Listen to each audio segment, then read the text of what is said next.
I can already tell by the chat how things are going to go here on this show on this afternoon.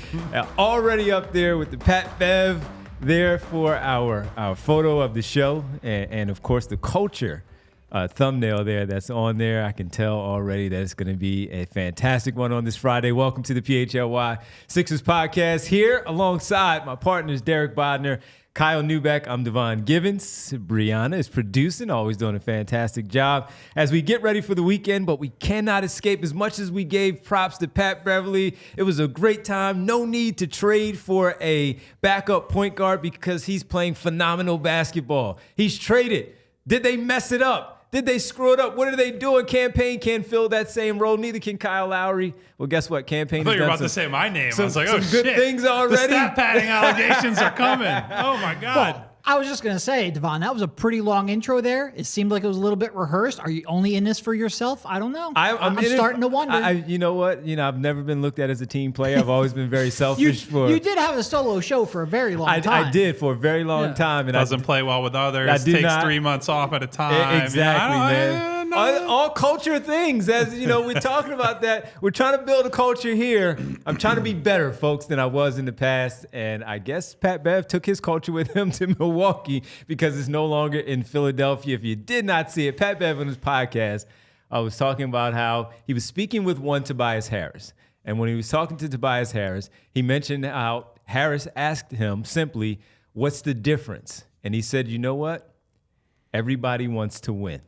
And that's what's going on in Milwaukee. It's not happening here in Philadelphia, or is it? Or did he just simply take it? It was only here when he was here and Marcus Morris, etc. Kyle, let's start with you, man. What do you think? Pat Bev take the culture to Milwaukee? Pat Bev certainly believes so. I mean, like the epitome of legend in his own mind, as if that phrase were a person, right? Like, I respect Pat Bev. We talked a lot about him while I was here, that we grew to appreciate him. Sure. This is very much in his wheelhouse, though, right? The place where he is the most important place in the NBA at all times, and you got to sell it. But we can go through a few facts here. Who was the player in the NBA that threw the world's biggest hissy fit this year when there was a dispute over a game ball because he scored a lot of points? Was that Giannis? Giannis. Was that Pat Bev's current teammate? That was Giannis. Okay, I just wanted to make sure there. Who last night was a minus 16 in 14 minutes against the hospital Memphis Grizzlies? Was that Patrick Beverley? That was Patrick Beverley. You know, that would seem to be pretty difficult. Whose coach recently said that their team was in Cabo when they lost to a hospital Memphis squad? Believe that was Patrick Beverley's head coach, yeah. Doc Rivers, who, that's another conversation we can get into today. I mean, I'll be honest. I don't even know if I believe that he had a phone call with Tobias Harris. I think Pat Bev understands what he's doing at all times, right? Like have never been and will never be a wrestling guy, but he is someone who embraces being a heel. Yes. That is who Patrick Beverley is. It's why when he comes to a team, and especially comes to a place like Philadelphia, we talked about how he fit in here and his act is just something that's appreciated here, and certainly how he played as well. The second he goes out the door, he knows whatever I have to do to just light a few people up and continue to bring attention to myself, he's going to do it. All these words would mean a little something if his team wasn't in complete free fall right now, stinking it up against terrible teams. And Derek, I'm going to steal your thunder here a little bit because you brought this up before the show. Well, you are all about yourself. Culture, man. I'm padding the stats over here. I'm all about that screen time, but not winning. If they cared about winning, these guys would try on defense. More specifically, the co-star that they unloaded the clip for in the offseason would have spent any time this year or the rest of his career caring about half of the sport instead of just jacking shots. And right now, he's fucking stinking it up as the second option. They lost a game last night where Giannis shot 88% from the floor. 88. Why do you think that is against one of the most banged up, worst teams in the league? It can't be because everyone is focused on the right things. Like, that is not possible. So it's just a complete loser, sour grapes take that look, I get what he's doing, but it's bogus. Is it my turn now? Do I get to talk? Do you care about winning, Kyle's or do you screen care time about still stats? priority here? No, look, I think a couple things about Pat Bev. First of all, I think in his nature, he is a hype man. So whenever he gets somewhere, he's going to hype up that situation. Yes. Shout out to Trill Bro Dude on Twitter. He brought this up, but there was a clip from 2 months ago on the Pat Bev show, him talking up the Sixers organization, how everyone top to bottom in the organization knew their roles and was executing. I think this is just what he does. When he gets to a place, this is the greatest thing ever. It's a little bit like when you get in a new relationship and you only see the positives, and then as time wears on, you see the warts. I think whenever you could probably go and find a clip of him talking, whether it's in his podcast or beforehand, just the media, every stop, I bet you he has an almost identical clip. That's just what he sees. He's in the NBA because he believes in the little things, because he believes in the effort and the culture. Otherwise, he doesn't have the natural talent to be there. I do believe he is, quote unquote, about that life. And I think at the beginning, he just sees it. And whether it's, a subconscious or not, he sees the positives, talks himself into the situation, and then eventually, like I said, the warts start to show themselves. I think that is a big part of what this is.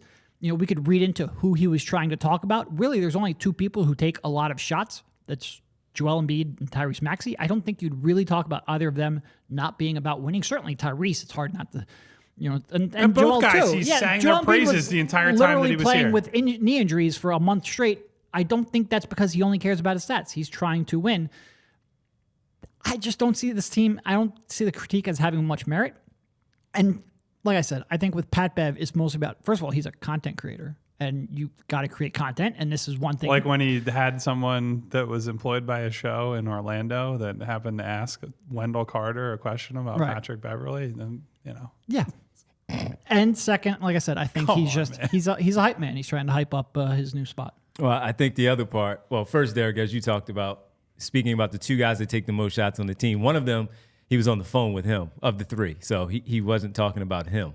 So the other two is when we look at Joel Embiid and Tyrese Maxey singing their praises. He's praised Tyrese Maxey all over the place, all season long. Social media when he left, especially when Maxey put and listen, the post if he's up on talking about Instagram. Tyrese Maxey, you ain't winning that battle, that's buddy. the wrong one. You're and picking then, the wrong guy. When he gets traded, he puts out he says on his podcast, and the clip was released, about how much when Joel had the surgery on the Tuesday, he got up at 5 o'clock in the morning, had this great story about how he had no gas in the car, had to stop at the place, and somebody had to give him gas money, and he would forward them the money. But where was he going?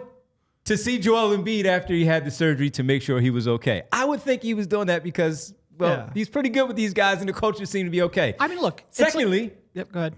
I'm sorry, I wanted my screen time. I do. I get that, and you'll get some. You'll get some screen time. Can I get my shots? You will. You get your shots up. Secondly, if we're talking about the Milwaukee Bucks, the culture, didn't they just fire their coach? Yes. Didn't they just not only did they fire their coach, they fired the coach that the franchise star handpicked and basically made them hire, and then the players fucking mutinied on him, despite the fact that they had a much better record with him than they do right now. Anyway. Yes. So they just fired their coach, and all of what Kyle just said, and then they start playing the veterans, no young players. Thanasis is still on the roster. How's that culture? Thanasis is still there getting some... Yeah, you're all about winning, except for when it comes to carrying Giannis's brother on the fucking roster. No problems there, but hey... What do we know? We're not playing on the team because we actually have a good culture.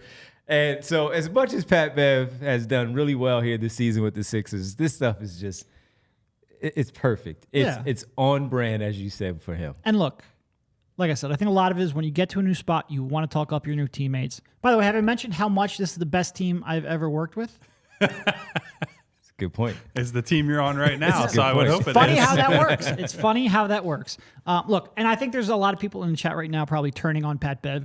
We just spent, I feel like when they traded him, like we had I don't want to say a mini meltdown, but a lot of fans had a meltdown. And we said that they were going to miss his defense, that a lot of players, the point guards specifically, backup point guards they're bringing in, weren't going to be able to replace that on the defensive side of the court. I'm not going to sit here and call Pat Bev a fraud. Like I said, I think he is about that life. There is somebody who wants to call him that. Sure. No, we got a super chat we're going to. I don't think that's true. Like, he is in the NBA because he is a dog defensively. And I think he just, like I say, gets a new spot. He wants to talk it up. He wants to believe in his new teammates. He wants to believe that they have a chance. And this is sort of his way to do that. And when you mix in being a content creator and having to talk about your new squad and talk about why everything is great, this is what you get. So our guy, Ash Monroe. What up, Ash? Coming in hot with a super chat says, Early. Pat Bev is a fraud. He is an irrelevant minimum contract player with a loud mouth who isn't a rotation player on a real title team. Get the fuck out of here, Pat. You know who agrees with Pat Bev? You know who he is because you brought up the quote before the show. Oh. Russell Westbrook. Yeah. So I don't know if you guys have seen it's one of my favorite NBA meme images, but it's a picture of Russell Westbrook just saying, Pat Bev trick y'all. Just running around doing nothing. It's one of the funniest summations of a player ever. Now, look, we'll sit here and we're all going to be fair to Pat. Yeah, of course. We're not going to call him a fraud. We're not going to say like we liked him last week and now this week he says this. Like, screw that guy, kick him in the ass on the way home. But like, come on, dude. There are ways to pump up your new teammates, your new guys, your new star, without having to just completely inverse what you said 2 weeks ago, a month ago, whenever it is. Like, or how about the first 3 months that he was in the Sixers uniform, talking up everything? It's like that meme of, they got you in 4K. How'd you let them get you in 4K? Like, you said all these things over and over and over again about Joel, about Tyrese, about the other role players on the bench that you're spending most of your time with on the floor. It makes it ring pretty hollow. So, like, listen, as I keep saying, this is who Pat Bev is. It's not worth getting super worked up over. I just think when you go and look at what Milwaukee has been doing, what Pat Bev has been doing there, Doc Rivers' history, Dame Lillard's complete aversion to playing defense, Giannis trying to beat up ball boys and rookies over game balls, and ladders from last season. The thing that I've always hated about, so we could say, like, okay, who is he talking about in Philadelphia? The main candidates to me, you could say Joel. The 30 and 10 stuff obviously was out there for a while, and I don't know how Pat truly in his heart of hearts feels about all that. We could say Kelly Oubre for reasons that we've discussed 100 times on the podcast, the way he goes off script and all that. But every single guy in the league, to an extent, cares about their stats, right? Like, sure. There are very Absolutely. few guys who go out there. Like, Tobias is actually a great example. I think all three of us would sit here and say Tobias is a guy who generally wants to win, will sacrifice, will put in the work to try to do things that are for the betterment of the team. And then you put him on the floor and you ask him to do those things, and you might get those things 1/3 to 50% of the time. Right? I wish we had typical contract year Tobias. Right, I would like for him to be more aggressive and gunning for his shots. Right. Like, I would love to see Tobias play for stats and say, I'm going to shoot 8 threes or 9 threes in a game, but he doesn't, and that is selfish in a way that doesn't get talked about by a lot of people. He takes 8 threes over the course of 4 games. It's wild. Yeah. Like, he's made less than 1 3 a game for a while now. So, also, it's the regular season. Like, how are you even determined? Like, what you really see, PJ people Tucker, caring about winning, is in the playoffs. PJ Tucker, certified dog, has been on podcasts saying, like, man, there are just games in the regular season I don't give a shit about. I can't get up for January games in Utah. Like, and that's one of his boys. That's a legit, like, code dog around the league. It's February basketball, man. After every win, and especially the big performances where Maxey would go off for 50-something, the 70 for Joel Embiid, and anything positive that happened, Pat Bev, even his good games, and they won a lot of games while he was in the uniform, he would go to social media and he would say, belt to ass tour, right? And was that just because he was here in Philadelphia, like we said at the very top? Because he's also said it while he's been in Milwaukee. They just haven't won as much, so you might have missed it in the tweets and the timeline of his tweets overall, and saying the belt to ass tour continues.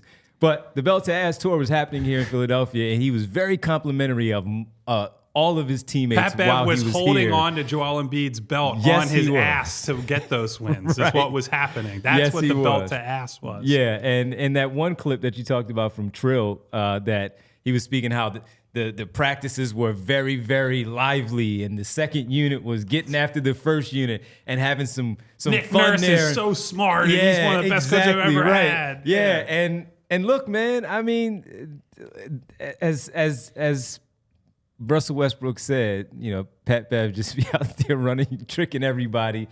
But no, in the Sixers uniform, he didn't trick everybody because he played really well here. Maybe he'll do the same in Milwaukee for the Milwaukee Bucks and Doc Rivers. But for him to say that, it probably just simply goes to what we talked about. Wherever it goes, wherever he goes, the culture goes. When they were the best, the Clippers team where it was him, Lou Williams, Montrezl Harrell, all those guys, when they were making the playoffs and they weren't supposed to as what, a 6, 7 seed or whatever they did. And they get to the playoffs and how they vibe the way that they did and all of that. When he got to Chicago and he became, a buyout candidate starting, the vibes were there. They were good there too, and all those types of things. So it's very clear that it just goes with him wherever it goes. Yeah. And he just needed to have the content that he said and also throw Tobias under the bus because he kind of pulled him into it. Although Tobias didn't say anything, kind of pulled him into it. Tobias probably didn't want that out there. I can't imagine Tobias called Pat Bev like, hey, you want to do some content for your podcast? Yeah, man. Nah, I don't know. You know what Tobias should call us for? What should he call us for? A hookup with our guys at Bagels & Co., who offer huge Brooklyn-style bagels made right here in Philadelphia. Maybe Pat Bev's just hangry, got to get something in his stomach. And I absolutely get that way. If we did morning shows, you would see a different Derek. He'll be thinking clearer. And, that's why several days a week I wake up and I eat bagels. And Bagels & Co. offers an average of around 15 to 20 types of bagels. And they rotate seasonally. So whichever part of the Belt to Ass tour that you're on, whatever tour stop that you're at, they're going to have a different themed bagel and all the normal rotational bagels that are worth checking out. If you like cream cheeses and smears, they offer 30 different flavors of cream cheese that rotate throughout the year. They do themed cream cheeses for all the local sports teams, including the Sixers. Maybe we get a Stat Patter cream cheese. I don't know what that would taste like. Just a whole lot of stuff jammed in there, and it's not a mixture. It's not winning. We could have a shirt like a silhouette of Kyle in front of a microphone that says Stat Patter. I could get behind that. All right. If you say so. But as important as and that... Might only be one person that buys that, but I'll be very happy with that. As important as all that variety is the affordability, and Bagels & Co. has kept their prices down as inflation rises so that you can be an everyday customer, not just someone who comes in for a weekend splurge. They offer premium coffee at a superior price to most national brands and chains. So for the best Brooklyn-style bagels made right here in Philadelphia, head to www.thebagelsandco.com/store-locator to find the closest Bagels & Co. near you as I take a sip out of my Bagels & Co. water cup. And while you're at it, you might as well make sure that you get this man a T-shirt that says Bagels, the way that people spell it in the chat, since Kyle says it in his unique way, Bagels & Co. Get the man the T-shirt that says Bagels & Co. That will sell out pretty quickly. But while you're on your way, you're out of town, you're going on a trip, and you get the bagel while you're rushing to the airport. You get to the airport because you're going on a trip with Philly Sports Trips. Yes, our friends, we're taking off to Clearwater with Philly Sports Trips for our very first PHLY spring training takeover with Renee and Jamie, and I'm guessing Tyler be on that trip as well. You also get to hang out with Philly's legend, Charlie Manuel. If you've seen some video already from spring training, you see the man, the legend, Charlie Manuel, walking in with his bags, getting into you see him in his uniform out there on the field as well. It's great to see Charlie Manuel back and feeling much better after the scare that he had. So you'll see Charlie Manuel there in Florida. Philly Sports Trips plans the whole experience out while you're there, from flights and hotels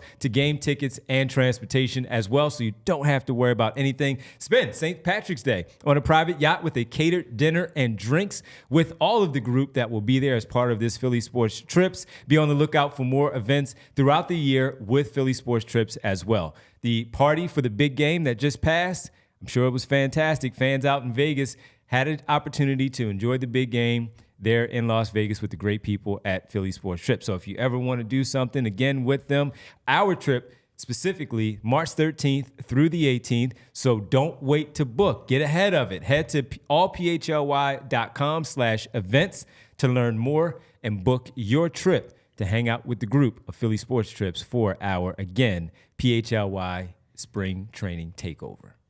I guess just the last thing I'll say about Pat Bev, because like I said, I think this is almost entirely about Pat Bev being a hype man. I don't think it's any real condemnation on the Sixers and their culture and their players.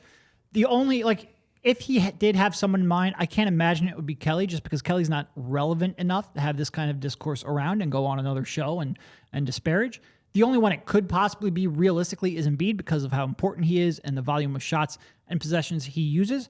And I think there will be a lot of people who will say, oh, well, clearly, he's stat padding because of the 35-10 streak. And I think he cared about the streak.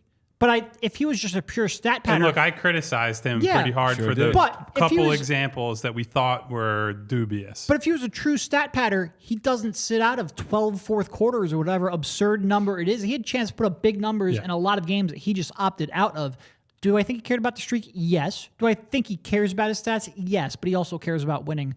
So I don't think, like I said, I think this is mostly just Pat Bev trying to be a hype man and that being his natural personality. I just think there's been a really disingenuous push for people to paint Embiid. A lot of it is the Jokic contingent, also just people who don't like Joel for various reasons. He's been very good. When you're a troll, that happens. That's sort of why Kyle annoys me every now and then. But people have tried to paint him as, he's the guy who cares about the MVP and individual stats, and Jokic is and there are some more insidious reasons behind that we don't have to get into. But there's also just the stupid, petty arguments among fan bases. And it has never been an either or thing, right? Yeah. You can care about individual success and still care about winning and the championship and all that more than anything else. In fact, I would say that's probably true of all of us. It's probably true of everyone on the Sixers. We all in our careers want to succeed as much as we can individually. 100%. You guys don't pay my bills. You don't support my family, all that. So my individual success matters to me. But because we're part of a team and the team success propels all of us, we all buy in. We play our roles. We put our heads together. We say, hey, we're going to do this, this, this. That's how team sports and team operations work, right? You try to harness the best of what every individual has to offer. The best of what Joel Embiid has to offer is giving him the fucking ball and letting him score 35 points a night and ending the game in 3 quarters against these bad teams so that everybody can get rest, everybody can get better, and they can pad these wins, move up the standings, and be as good as they can be so that when they get to the playoffs, if he hadn't gotten hurt, they would have been a 2 seed, a 3 seed, and you get easier matchups in the first round, easier matchups in the second round. Individual success in sports leads to team success. They're not a completely divorced thing. And I've said this 150 times over the last couple years as the Jokic and Embiid stuff has gotten as ugly as it has. And look, Joel caring about winning the MVP is not a knock on him. Joel coming from where he came from, where he picked up the sport as a teenager and moves to America. He's hurt for 2 years. His brother dies at home while he's, in America going through rehab and going through some real personal trauma as it is. For him to get to that level took a level of work and pride in his personal individual craft that of course you're going to care about how you're compared to Jokic and Durant and Giannis and Tatum and Steph and every single one of these guys. So I just yes, Joel cares about stats. So do all these fucking guys, including Nikola Jokic, even though he won't say it publicly. You don't become as good as these guys are without caring about individual production. It's a stupid conversation. You know who cared about accolades? Michael fucking Jordan cared about accolades. Every single day. You know who won a little bit? Michael Jordan won a little bit. So did Kobe Bryant. So did almost everyone else who has done it. Yeah. Yeah, it always happens. Whenever Pat Bev is, released, let's go back to the Los Angeles Lakers last season. He felt like he was going to a good team. Yes, he felt like he was going to a good team, but he also felt like at some point he should have been on the floor more. So why did he think that? Because he felt like he was just as good, if not better, than some getting minutes in front of him. So as a result, he wanted to be bought out or traded. He got traded, didn't like the situation, buy me out, I want to go start. What is that? That's your individual goal there. It's pride. To be as best as you can be while helping the team. But again, you can be first while helping the team. And he felt like he deserved minutes here. He feels like he deserves minutes in Milwaukee. And that's what happens in professional sports. That's what happens with anybody that has any kind of way you go about your business of want to be competitive in general, whatever your job is, whether you want to be elevated from one role to the next role to the next role, because again, you're competing with others and you feel like you're just as good, if not better, than what the other person is doing. And Pat Beverley is no different, none at all. And that's where the individual stuff comes in. He did the same thing when he was here. He felt like he should have been on the floor. And once Daryl Morey shared the story, and he even shared the story of understanding that his role was going to change at the deadline with whoever they acquired. Now, Campaign and Kyle Lowry, what did he say? He wanted out. Why? Because he felt like most likely the he minutes was were better go than down. them. His minutes are going down. That's an individual focus. That's an individual thing, exactly. So everybody has it. Everyone has it in them. It may not be, we may not blur it out the same way as Pat Beverley. Like you said, Nikola Jokic goes at it differently than Joel Embiid because that's his personality. But everyone wants to be the best, which is why the argument for Joel Embiid and MVP was always stupid on the other side, because who doesn't want to be recognized as the best in their profession, in their field, especially one that's put in front of all of us to see it on a daily basis. He's the best. He's the best. Well, you forgot my name. Why am I not the best? It's the nature of basketball, It is, right? It is. It's What like, are you playing for? To win. And when you win, you get the accolades, but you also say, you know what? I was the best. I will say Tyrese Maxey is the franchise. We all know who the franchise is, don't we? But I want to say Tyrese because, I think Tyrese is that good. But that's just my 2 cents of it all. But also, like, what's some of the best feeling you get in basketball? Is you get somebody in front of you, you line them up, and you just beat that guy. I'm going to cook this dude. You make a three in somebody's eye, you cross them over, you get to the rim and score, you embarrass them. Like, the biggest reactions that happen during basketball games is when you drop somebody with a crossover and make a shot, or you dunk on somebody. That is not a team thing. That is a moment of individual brilliance. It's why I love basketball, because there is that dichotomy at all times, right? Like, to win a championship, yes, you need all 8 to 10 guys in that rotation. You need the star bought into a system. You need to do all that stuff. You also have individual guys who can drag 4 and 5 and 6 and 7 and 8 people at a time through tough stretches to win a title. You need both. It's my favorite part of it. Like, we can look at football, and Patrick Mahomes has been an exception, right? Like, just having him has been enough that, like, the Chiefs reload and they do different things, you win. And Tom Brady was an exception as well. Mm-hmm. But generally, and you have even seen it in Brady's career, when the offensive line breaks down, he's fucked. It doesn't matter how good Tom Brady was. It doesn't matter how good Patrick Mahomes is. You need to have the 5 guys, the tight end, the wide receiver, the running back, all that. And that's a more pronounced, like, all team, all the time type of sport. So it's part of why I love basketball, is that you get all of it at the same time. And look, if you care about winning that much, how about you maybe just stop, like, a Memphis team that's featuring Zaire Williams, Vince Williams, Jordan Goodwin. You can't beat that team and can't stop Lamar them Stevens. from penetrating at will. Did you say Gigi? I didn't say GG. I skipped over him, but you're right. He dropped he's 27. crushing, man. He is. If Coming you off that can't- suspension. If you can't stop that team, maybe look internally instead of talking about your previous clubhouse. And I can't help myself when he talks about this. And again, the fact that Thanasis is on this roster and gets wild. 2-year deals, Sucks. and people It can would make be like if we just hired your cousin to come in here and see it. Just- that's a probably really a bad bad example. example. Yeah. he's much better. A non-NBA player cousin who's never had any If I media got experience. pushed out of the show for Mikal Bridges, I would You would understand understand. it. You know, that's All right, what about his younger brother? We bring Jack in here. We have Jack Bridges sitting in that's here. where I draw the line. You draw the buddy. line there? All right. NBA player boots me. All right. got it. but I Family mean- member of an NBA player.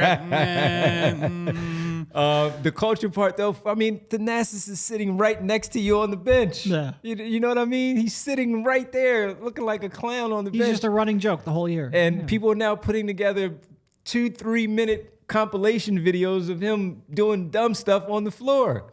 It's fantastic video, but he's on the team, dressed. That's what. Come on, man. You can't draw the line there, right? Come on. Come on, Pat Bev. All right. Anyway, We did Liam, get a couple of super chats coming in. We should probably get And to our those. guy Vince is taking a lot of heat. Yeah, Well, Vince he is should. taking a Right beating. now, and Vince probably he's a rightfully little bit of so. a troll, so you can fire back at him. That's fine. All right. Which one you want to go with first? Because I think Real It's Time Vince is and responding someone- to non-super chats. Real Time said, Well, and then Vince responded to the real time. So you want basically, to it looks go like. Dan Murphy first since it's not involved? well, they'll save Dan for a All little right, bit later. okay. Real Time said, best money spent. Your boy Vincent is an Embiid hater. And there's been some... No notes. I have no notes on Yeah, that. Vincent is definitely an Embiid hater. And 100%. We've had to exit the offices before with Vince getting Sure. on bad Embiid tangents. Vince follows up with, never a hater, just wants more team ball. I never believe his foul hunting works in the playoffs. So, again, I am not going to debate you through super chats, Vince. If you want to debate, come on the show. Come on the Kyle show, and I you will coward. Talk to you with an audience present. Just you and Kyle? See? Well, we had to kick somebody off. and Culture, you're gone. man. You're Culture. gone. Look at that. We can do it for a team if player. anybody's the culture guy, it's It's just, Devon. it's just more that Kyle and I have spirited debates with him. So I feel like in the office, so I feel like we should I'm easier to continue rile that. up You also. can- All right, is fair enough. kind of the thing I'll there. be the official. There you go. I'll referee the whole thing. But no, Vince, he said it what he said. He said it the real time. Hey, he just wants to see better team play involved with Embiid instead of the throw it to him at the free throw line, foul hunting, and that's more aesthetically pleasing than Delon Wright than the bought way it out by the happens. Wizards, by the way, and is Saw going that to the they might Miami have. Heat. Of course he is. I don't know why, but okay. But yeah, Vince is not the biggest Embiid supporter. No, he's not. Is he a No, hater? he's a hater. He's absolutely a hater. Yeah. When you He's a ignore hater? context to try to win an argument that you've already come to a conclusion on, you're a hater. Okay. That's what Vince does. I won't tell you the fake It's not trade with- that Vince proposed to me before we started the company, Embiid? but a fake Embiid trade. Oh, wow. No. I've gotten plenty of His those from argu- Vince in the months. His Yes. argument will be that he is a hater because of what has happened over the last couple of years. We can have that debate, sure. If you want to get on the show, coward, we can do that here. But he is currently, at present, a hater. Absolutely. Okay. And listen, look, we will all sit here, right, and say, Joel's got to get it done in the playoffs. Nobody would deny that he has come up short. Not one He has person. needed to be better. We would say there's context behind that, Sure. right? Like some of it has been teammates. Some of it has been his injuries. Some of it has been just Joel not being good enough. All that is part of the full picture, the full context. And eventually, I've said this many times, eventually it's not going to matter what the reason is. Like I can sit here and tell you, yeah, I feel bad that Joel's never healthy. 15 to 20 years from now, when Joel Embiid is mostly just a set of summaries on a Wikipedia page and his basketball reference page, the only thing that people who did not grow up watching him are going to say, people who covered him are going to say, is that he didn't get it done. Like context gets stripped away the further that we get away from things that happen. So it is on Joel, yes, to get it done in the playoffs. So I can sit here and tell you why he hasn't gotten it done. I can appropriately blame him for his part in it. Eventually, none of that's going to matter. So yes, he needs to get it done. But the foul baiting doesn't work. Like that's not true. Like they call fewer fouls. Yes, that hasn't been the main reason why they've lost.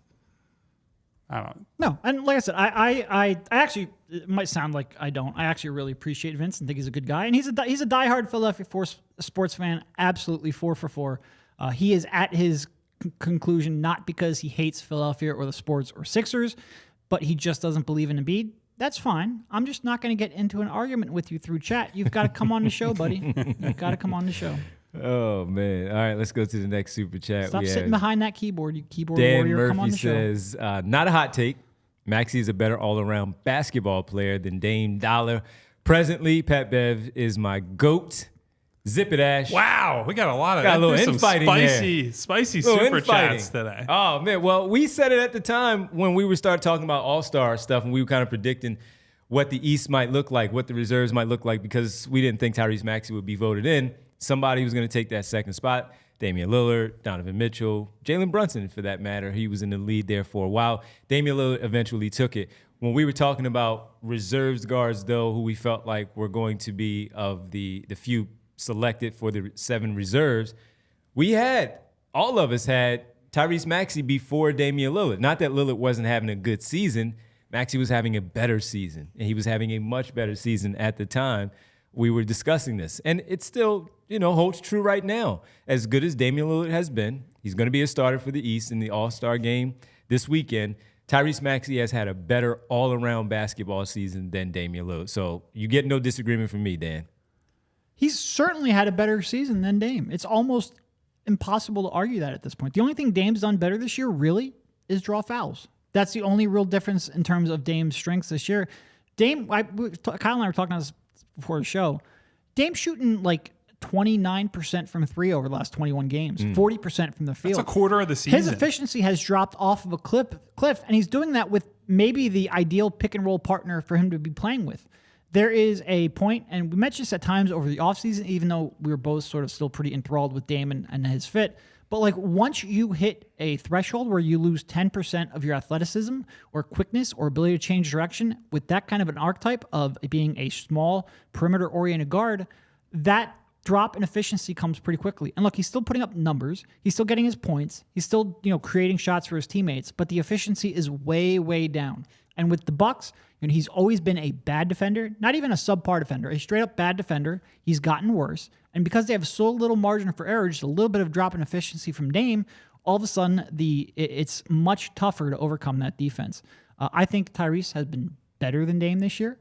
I wouldn't have said this coming into the season. I think that's in part because Tyrese has made a big leap. I think that's in part because Dame is maybe showing the first real signs of aging. But yeah, no, he's been better, flat out. So I'll add on to what you guys are saying. I completely agree that Tyrese has been better. Dame has also had the luxury of Giannis has missed 2 games the entire year. Maxey has had to basically be the lone guy. And the lone guy, not just without the top guy, but these lineups lately, I mean, he's playing with a complete mash unit, essentially. Giannis this year, I don't think people really have given him enough credit for how good he has been. He's top 3, top 4. He probably should be right up there. The Bucks just haven't been consistent enough. The team hasn't been good enough. He is shooting almost 62% from the field, averaging 31, 11, and 6. Well, and not only that, but that team, all the issues that they're having in minutes with Giannis, but without Dame and without Middleton, they're like a +3 or +4 net rating. He's carrying a hospital squad. He's been unbelievable. Yeah. And so, we talk all the time, right, about how Tyrese has been a great number 2. But when he's been asked to be a number 1, he's playing without Joel. Obviously, a lot of volatility and ups and downs. Well, Dame has had the number 1 guy who's been easily one of the top 5 players in the league this year. You figure out where you want to place him in there. And he's still struggling like this. He's not using, Giannis, at least the idea of Dame has opened things up for Giannis that he's having, if it's not his best season ever, it's certainly in the conversation. So it speaks a lot to Dame's fall off that he has been this bad, that he's had this little to offer them for a lot of the year. And like I said earlier, it'd be one thing, the shot's not falling, all that. If you bought in on defense, if you did something on the other end of the floor, and I'm not going to sit here and tell you Tyrese Maxey's a good defender, right? I roasted him the other night because he got roasted by Tyler Hero.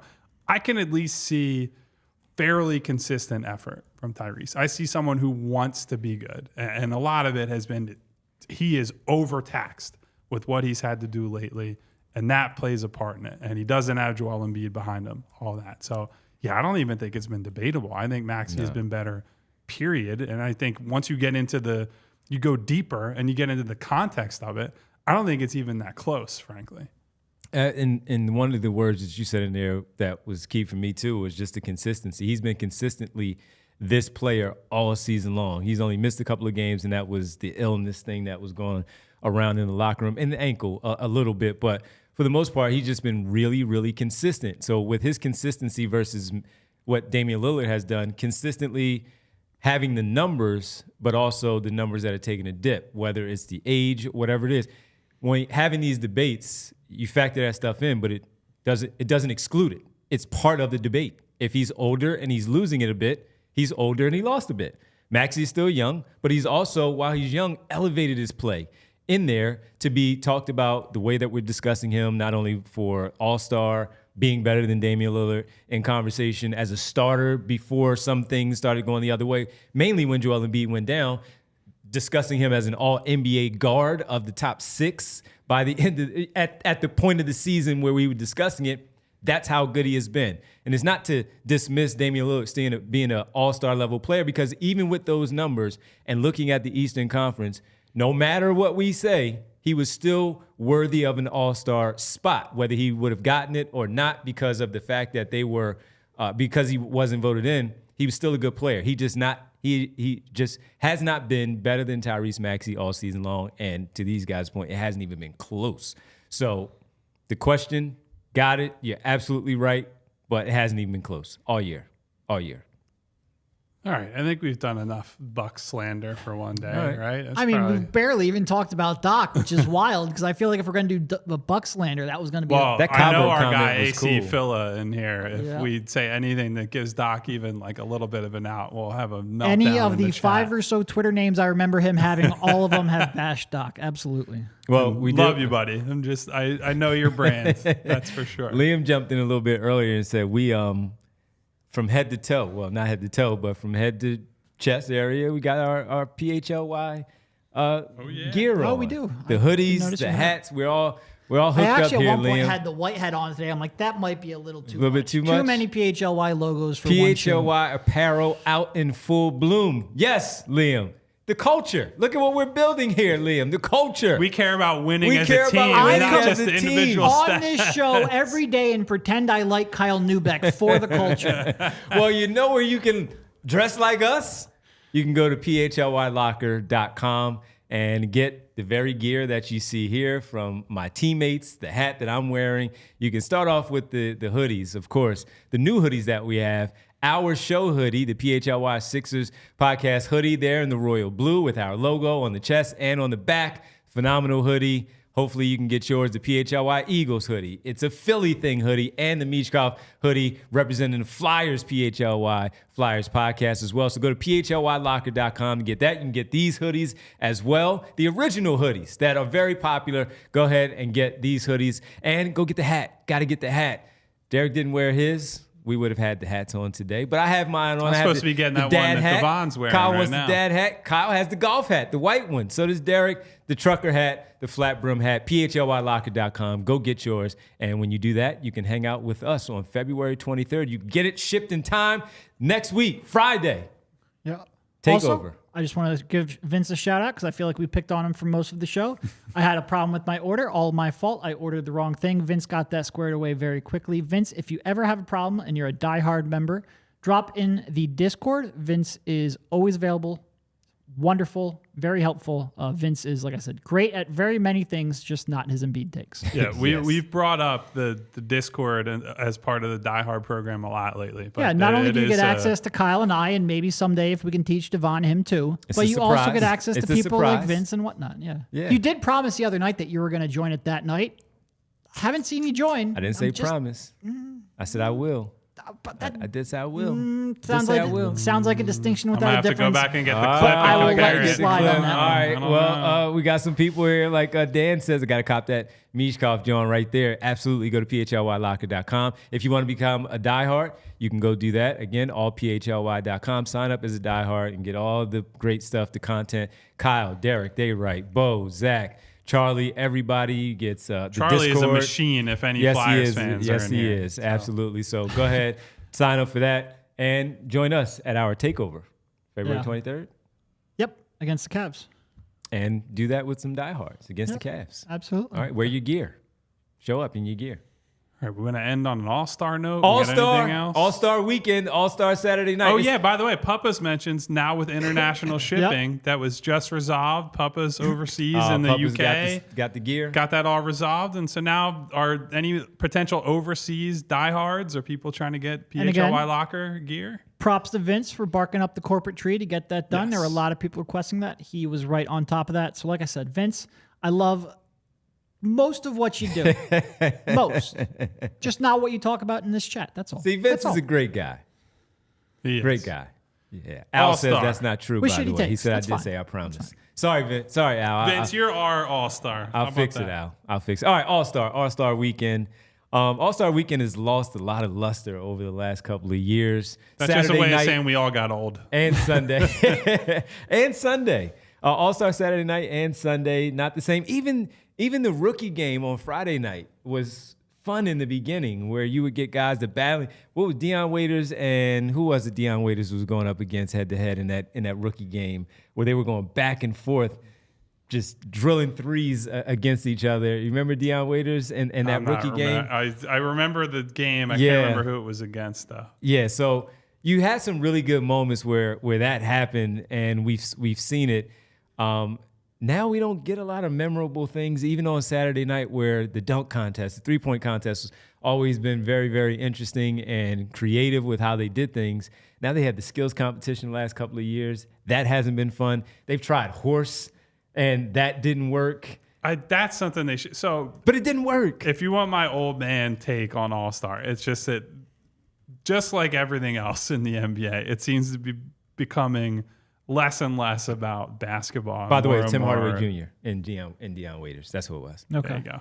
It's more and more about just nonsense. Like, perfect example was today. Adam Silver was speaking at an event at All-Star Weekend. The AI nonsense. With Victor Wembanyama. And their advertising is like NBAI for League Pass. And the pitch was, you can turn it into movie mode. And then essentially, if you go and look it up on Twitter, Instagram, wherever, it looks like a comic book come to life of basketball.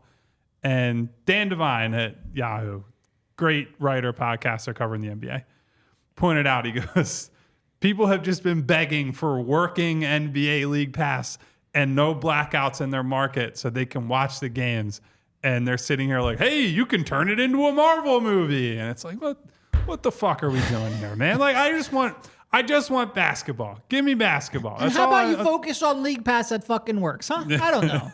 Focus on stuff that matters. Actually, this part I'd say I'm minimally excited about, but they're using like glass LED courts for All-Star Weekend, which is like, hoo-hoo, bells and whistles, cool. And like, that'll look cool, I'm sure. But also, why am I supposed to care about that?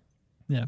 I don't know. Nah, I don't know. All right, some stuff that when we did like it, I wanted to ask you guys. I was going to say, we thought we were going to lead the show with All-Star stuff, and then we spent 45 minutes bashing the Bucks. So now we're going to have to like throw all of this in. I don't know if we're welcome in the city of Milwaukee anymore. Or Denver. Well, Denver, definitely not. But I can take a victory lap on that one, but I won't. The longer I associate myself with Kyle, the more cities I'm not allowed to travel to. All right. Okay. Denver you chose to come here, buddy. You knew what you were getting into. Denver is definitely going to be sketchy the next time we go to. Definitely, 100%. Building a culture. Some memorable things that happened, just starting with All-Star Saturday night. What are some of the more memorable, Derek, things that you could remember? I was telling you guys beforehand, the Vince Carter dunk contest, Tracy McGrady. Yeah, I mean, that's for everybody. Steve Francis, that was my favorite. That was clearly my favorite. The performance that he had, I don't think anybody. There's been some really good ones, even in the 2000s. That was the one that stands out for me, and I don't know that one will ever be surpassed. Also, that one just had so many great names. Like T-Mac was in that dunk contest. Even Larry Hughes was in that dunk contest. Steve Francis. So there was a local tie in Larry. That's like that meme of the three dragons, or it's like the two fierce ones and the one with the tongue sticking out. Larry could get up. He could definitely dunk. But that was a great dunk contest. Most of mine go back to like locals, like Kyle Korver as a rookie in a 3-point contest. That was a great moment. Iguodala's dunk contest, even though it got a little bit ruined at the end because he got robbed, completely robbed. But just seeing like AI throw it off the backboard and the other AI, Iguodala, come under the backboard and throw it down. Who never makes a perfect pass. Never get over Nate Robinson winning that dunk contest. And how many attempts did he have? Like 9? Way more than that. I did double digits? I think it was close to I did 20. like a fake oral history on that dunk contest. That is the most infuriating thing. I was at a tournament in Florida, actually. I was watching it with a bunch of my buddies, my teammates, in a hotel room, and we were all just like, how many times can he miss? How is this allowed? And then he wins. It should be a dunk that you can actually do reliably, not just a dunk you can do 5% of the time. I agree with that. He was hosed, but I still love the moment. I still love seeing the NBA players in attendance lose their mind when he pulled it off. I love the coming out party for Iguodala. I choose to appreciate the good portions of that moment, so that one stands out for me. Well, and that's what made the Levine-Gordon dunk contest so memorable, right? Is not only were those dunks incredible, those are first time executed perfectly performances, right? Like you didn't go through 2.5 minutes of watching the 5'8" guy fail over and over again before we had to give him his participation trophy. I give him a lot of credit for being able to dunk at 5'8". You just don't get 20 extra attempts. As someone who can no longer dunk at about 6'3", yeah, that's I give him a little bit of credit for that. Won it 3 different times. Again, let's not go there. It just makes me even more mad. The things that jump out for me. So another Sixers related one, the 0-1 All-Star game that was Iverson's MVP year, where he also won All-Star MVP. That was one of the rare intersections of you have all the talent on the floor, and it was also a competitive game down the stretch. And it's so funny. You and I think, Devon, were talking about this recently. It's so funny to go back and look at it because the West is like Hall of Famer, Hall of Famer, Hall of Famer. And it was like Iverson, Hall of Famer, Mutombo. And then it's like, who was it? Stephon Marbury was the guy who got real hot in the fourth quarter, and they made that big run. They're down by, I don't know, 15, 18 points, something like that. And Starbury was the guy who basically carried them for a good portion of that. So it was just a weird, random one. And also, of course, Iverson was really good. They did some of the stuff that Larry Brown did with the Sixers that year, which is play small and press and do all that. And that was the genesis of the Mutombo trade. Like that was the big rumor that came out of that weekend, which I still deep in my soul feel they were better with Ratliff, like the team identity. Now, 100%. Do they still lose to the Lakers? Probably. Do they even make it out of the East? Maybe. Maybe not. We don't know because Mutombo was good in the East playoffs, certainly. But I loved watching the pre-Mutombo version of that team. Just felt like they also had some secondary creation from Tony Kukoc that people away. Forget was on the team and was in that deal. Yes. Who Larry Brown could not stand. But in the playoffs, when you're relying on, Eric Snow, Aaron McKee was hurt, George Lynch was out, Jermaine Jones gets thrust into a bigger role. I used to love the Jermaine Jones 3-pointer. It was a moonball. It was he got always so much arc would have on helped that. this arm. It was always like the first shot of the game, the Jermaine Jones corner 3. It was the first shot of the game as a starter. And so there was that one. And then when they went to the Elam ending, which I'm not a Elam ending guy for the All-Star game. I'm not the biggest fan of it. What I will say is, and this is when Nick Nurse, I believe, was coaching the All-Star team, when it was a close game and it was Joel and I think Lowry and I can't remember who else on the team, but it was a bunch of all-NBA, all-star guys. And Joel at that point was not in the perennial MVP discussion. And to see them every time down the floor go, you know what our best plan is here? Give the big fella the ball. That was as someone who had, covered the process and all the drafts and whatever, to have that moment in the All-Star game where it was a realization he's one of those dudes. He's somebody that they all deferred to when it mattered. I thought that was pretty cool. And so you don't get a lot of those moments in the games, but I thought that was neat. Yeah. And then you add to the arrival of Embiid with that. And once they started drafting, they had captains and you had to pick the players. There was no East-West. Typically go first or second. And that just told you right there what they thought about him, how they felt about him, and the respect that he had amongst his peers. That was it. A lot of people bringing up the dunk contest with Jason Richardson here in Philly. I think Desmond Mason was also a really good one. That was a great dunk contest with Desmond Mason. Someone brought up JaVale McGee, underrated dunk where he threw it off of the two backboards, right? He had 2 backboards, 3 backboards up, but he caught the basketballs off of and dunked them in the same underrated dunk for JaVale McGee. Sixers legend, as it was said from Dan Murphy in that one. Rich P is the one who brought up the JaVale McGee dunk contest. They acquired him in a trade, and he's like, I can be here and be a mentor. And a day later, he was gone. They're like, no, hell no. We don't need you mentoring these young guys. Get out of here. Yeah. Another underrated dunk that I love, the Gerald Green blowing out the candle on the cupcake on the rim. Yeah. And it's one of those in real time. Hands. In real time was like, that's kind of corny, whatever. And then you see the slow motion, and his head is at the rim and he just goes and blows the candle out and then dunks it like that. That's one that it's better for the replays and social media, but I really appreciate that one. All right, for the dunk contest this weekend, Mac McClung is back. He's no longer a member of the Sixers organization, but he is back. The participants this year, Mac McClung, Jaylen Brown is in the dunk contest this year, where you rarely get an opportunity to see star players, all-star players in it. So he's in it. Jaime Jaquez from the Miami Heat, rookie, he's in it. And Obi Toppin's younger brother, I forget his name off the top of my now. I have to look. Jacob Toppin is in it. So throw it out there. You guys have a winner, favorite for you?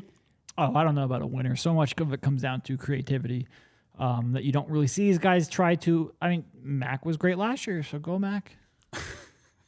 Here's what I would say, and I might get excommunicated from Philadelphia for saying this. I'm most interested in seeing what Jaylen does, just because stars don't do it. I hope Jaylen Brown does well, because if he doesn't, no significant player will ever step into the dunk contest again. Fair. Like there's no, I don't care if he wins.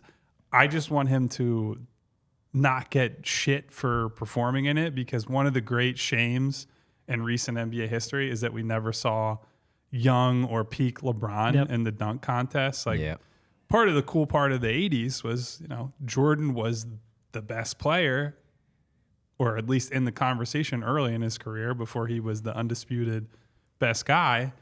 And he's out there in the dunk contest, and we don't get anything close to that. Like, we can't even get Obi Toppin. We're getting younger brother Toppin. He did one, right?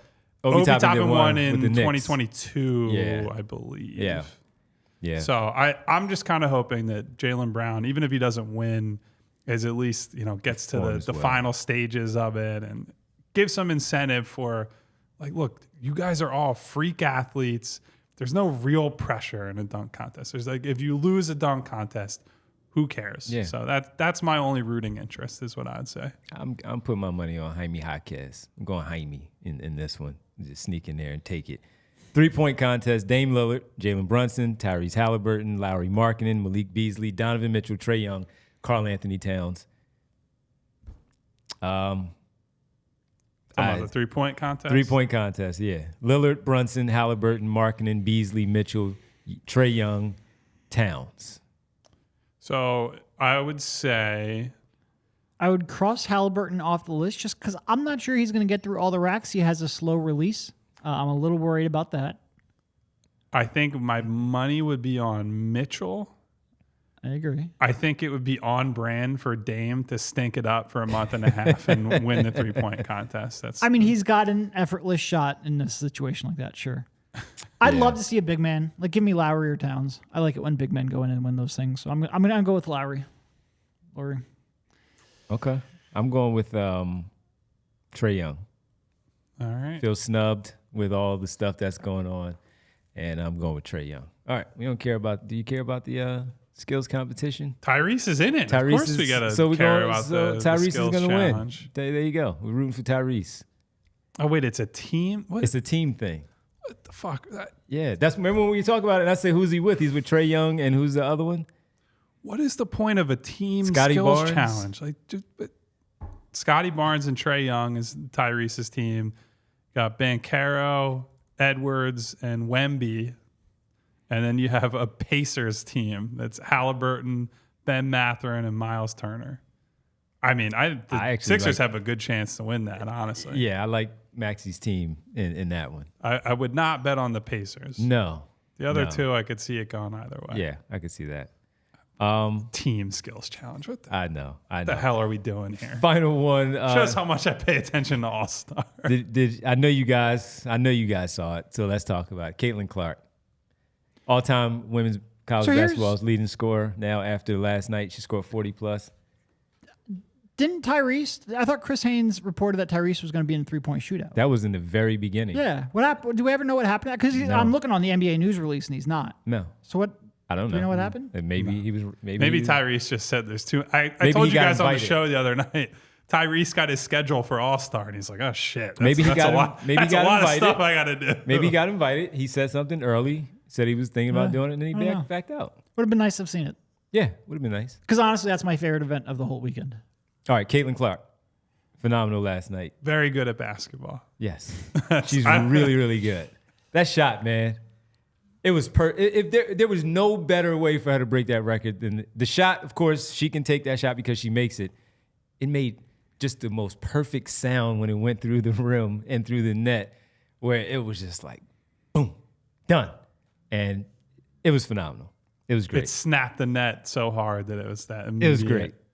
I mean, I don't watch much women's basketball. I'm not going to sit here and say I have anything enlightening to add, but as a entertainment value, she's incredible and very similar to. I still remember when Steph broke through in college, right? And that sort of experience. She is delivering that exact thing for women's basketball, and it has been a joy to watch her so far. So incredible shot. And just like, you need 8 points to get the record, and she was like, yeah, I'm just going to score 8 straight out of the game. Like, that's pretty damn cool. And 49 overall. She was 16 for 31. Yeah, she really drove it home. That's her record now. To get the record. Oh, by the way, she even had 13 assists. So there's that. All right, man. Derek has nothing on that. Bad culture. I didn't see the game. Bad culture. I was actually out. I was getting a run in myself, and I had somebody sitting there. Look, I'm just getting cardio. This is like Austin Carlson. No. He does Peloton. I am purely like getting cardio. Derek has to let us know he plays basketball. But we had somebody sitting there in between games just watching it the whole time, giving us an update on how many points she had. Rich P actually brought up the Sabrina Ionescu versus Steph Curry 3-point shootout. I forgot that was happening. I'm going Steph. You guys going Steph? Yeah, I'm going Steph. As much as she can shoot, I'm going Steph. I wouldn't ever bet against Steph in a 3-point contest. That's fair. Going Steph. Yeah, I'll take Steph. I'll go chalk then. That's fine. All right. Well, but that, I will say that is something I'm actually intrigued by. I will watch that. You know? Yeah, I will absolutely watch that. All right, that'll do it for us on this Friday. We had a fun week. You know, we had a lot of good stuff. Brian Knight bringing it up. Will Philly ever get a WNBA team? They freaking should. Absolutely should. Especially if they get a new arena built and you got... Phoenix just got it, right? Josh Harris loves spending money. Get it done. Didn't Phoenix? Phoenix just got it, right? Not only does Josh Harris love spending money, he loves spending money on sports franchises. Yeah, so, yeah. He does. Give us some all year round basketball when the Sixers are off, and then we don't have to do off day shows. We can just pivot to WNBA for, a few months there and get us through the summer. Get it done, Josh. See our culture? I asked these guys did Phoenix just get a new one, and they just ignored me. Culture. Culture, everybody. I mean, as Ash said, we're bringing it back to Philly. All right, everybody. Gotta say thank you to everyone here on a Friday, but also all week. Shout out to all our people: Brian Knight, Rick Morse, Vincent, or Vince. We call him Vince. Thank you, Vince, as always, for being here. What up, Vince? R.C. Burroughs, Puppas from overseas, can finally get his Die Hard merch. We'd love that for Puppas. Ash Monroe, Dan Murphy. We got X-Man, Philly Insider, Sean Gray, Rich P, Hypothetical Man, Front Running Fan Base, Al, the 2-minute warning. What up, Al? Brianna Torres, Coach Lowell Ricketts. We got AC Philla, the #1 Doc Rivers hater on planet Earth. Shout out to you, buddy. Vitor Mello, Hypothetical Man, Jay of the Jungle. What up, Jay? Jay, I saw you considering a Die Hard membership. I recommend it, buddy. Just get in there. Recommend man. that to everybody, but recommend it to you who's on the fence. Smy Guy. Let's see. There's a lot of I love how many people are repeat commenters. Fusion, but it makes it hard to scroll up. All right, guys. Let's get out of here. That's pretty good. If you haven't before, subscribe to the podcast or subscribe to the YouTube channel, I should say. Hit the bell icon. You get notifications each and every time we go live.